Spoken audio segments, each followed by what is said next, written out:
आप जियो डिजिटल देख रहे हैं। मैं इसहाक जवेद भट्टी हूँ। फैसलाबाद से बड़ी अफसोसनाक खबर इस वीडियो में आपको बताने जा रहा हूँ। 19 साला बच्ची एक मजहबी रहनुमा की जिनसी ज़्यादती, दरिंदगी और हवस का शिकार हुई है मुबैना तौर पर। इस सारे मामले पर मैंने बात करनी है। यूट्यूब पर देख रहे हैं, सब्सक्राइब कर लीजिएगा, और अगर आप मुझे फेसबुक पर देख रहे हैं, फॉलो कर लीजिएगा।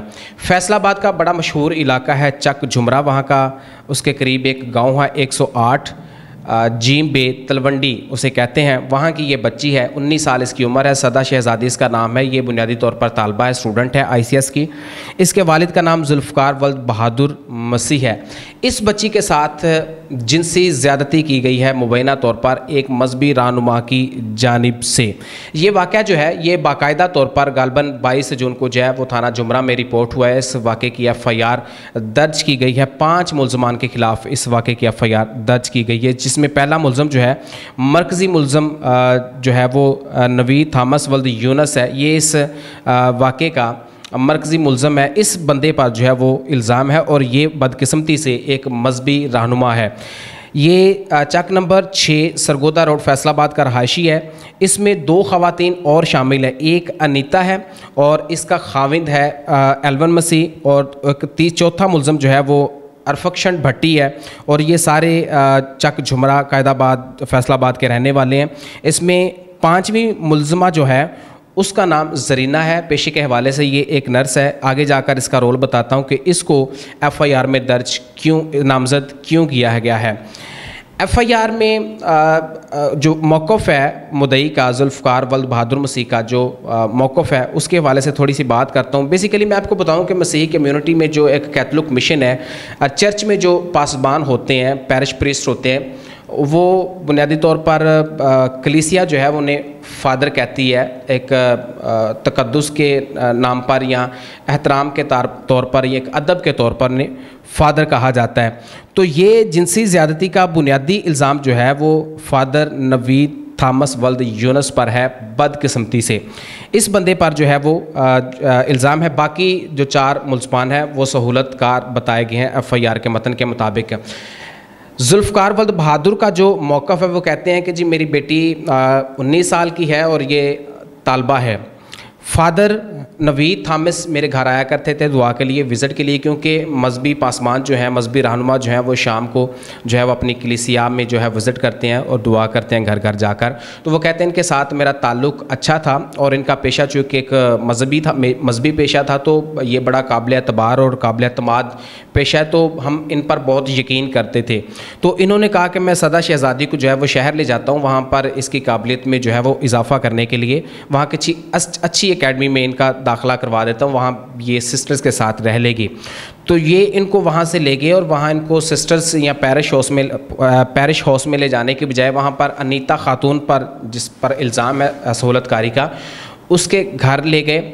और ये बच्ची वहाँ पर ही रहा करती थी, और शाम को जो है ये फ़ादर अपने पैरिश हाउस में ले जाते थे और उसके साथ जो है वो मुबैना तौर पर ज़्यादती करते थे, अपनी जिनसी दरिंदगी का निशाना बनाते थे, हवस का निशाना बनाते थे। और ये 1 साल ये अमल उन्होंने जारी रखा फ़ादर नवीद थॉमस ने।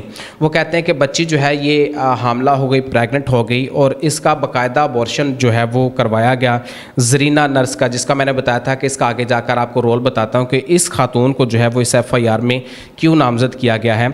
तो ज़रीना नर्स पर इल्ज़ाम है कि उसने जो है वो उस बच्ची का जो है वो अबॉर्शन किया है। तो मौका पाकर वो बच्ची वहाँ से भाग गई। वहाँ वो उसके बाप का कहना है कि उस पर जुल्म सितम किया जा रहा था, तशद्दुद भी किया जा रहा था, और उस पर जिनसी तशद्दुद भी किया जा रहा था। तो मुसलसल तो वो बच्ची वहाँ से भाग गई, जिसके बाद उन्होंने थाना में जो है बाकायदा तौर पर रिपोर्ट दर्ज करवा दी। अब ये मामला चूँकि बड़ा हसास मामला है, बड़ा तफ्तीश तलब मामला होता है, जिस मामले में जो है कोई मजहबी रहनुमा जो है वो शामिल हो जाए, तो वो मामला जो है बड़ा हाईली प्रोफाइल मामला बन जाता है और हाईली इन्वेस्टिगेटेबल मामला बन जाता है।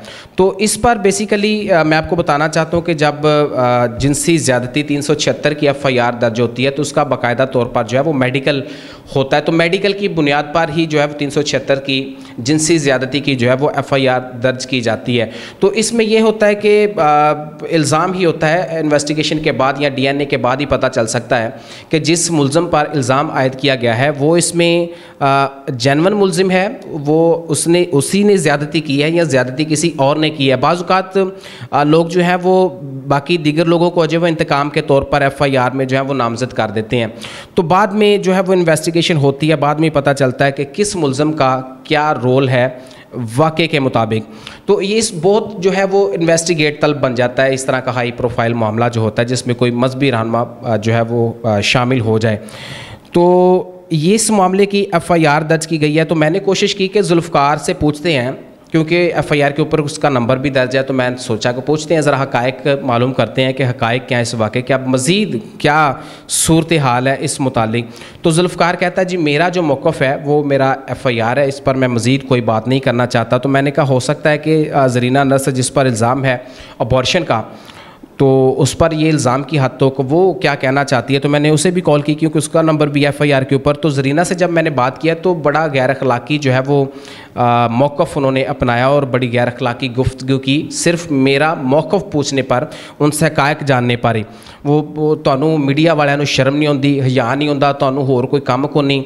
तो इस तरह के अल्फाज जो हैं वो मेरे लिए उन्होंने यूज़ किया। तो मैं ये सोच रहा था कि जिस बंदे पर जो है वो इल्ज़ाम हो, बेबुनियाद इल्ज़ाम हो, और जो बंदा बेगुनाह हो, तो वो तो चीख चीख कर बताता है कि मैं इस जो है वो मामले का हिस्सा नहीं हूँ, मैं इस जुर्म का हिस्सा नहीं हूँ, मैं इस मामले का मुर्तकिब नहीं हूँ, और मेरी ये सफाई है, मैं सफाई देने के लिए तैयार हूँ। मुझे जो है फंसाया जा रहा है, या ये इल्ज़ाम जो है ये बेबुनियाद है, या मुझ पर इंतकामी कार्रवाई की जा रही है। तो वो तो चीख चीख कर बताता है कि मैं बेगुनाह हूँ। लेकिन जब इस तरह का सख्त मौक़िफ़, वो कहते हैं उल्टा चोर कतवाल को डांटे, तो वो ऊपर से मुझे वो डांट रहे हैं कि आप हमसे मौक़िफ़ क्यों मांग रहे हैं, आपने हमें नेक्स्ट टाइम कॉल नहीं करनी।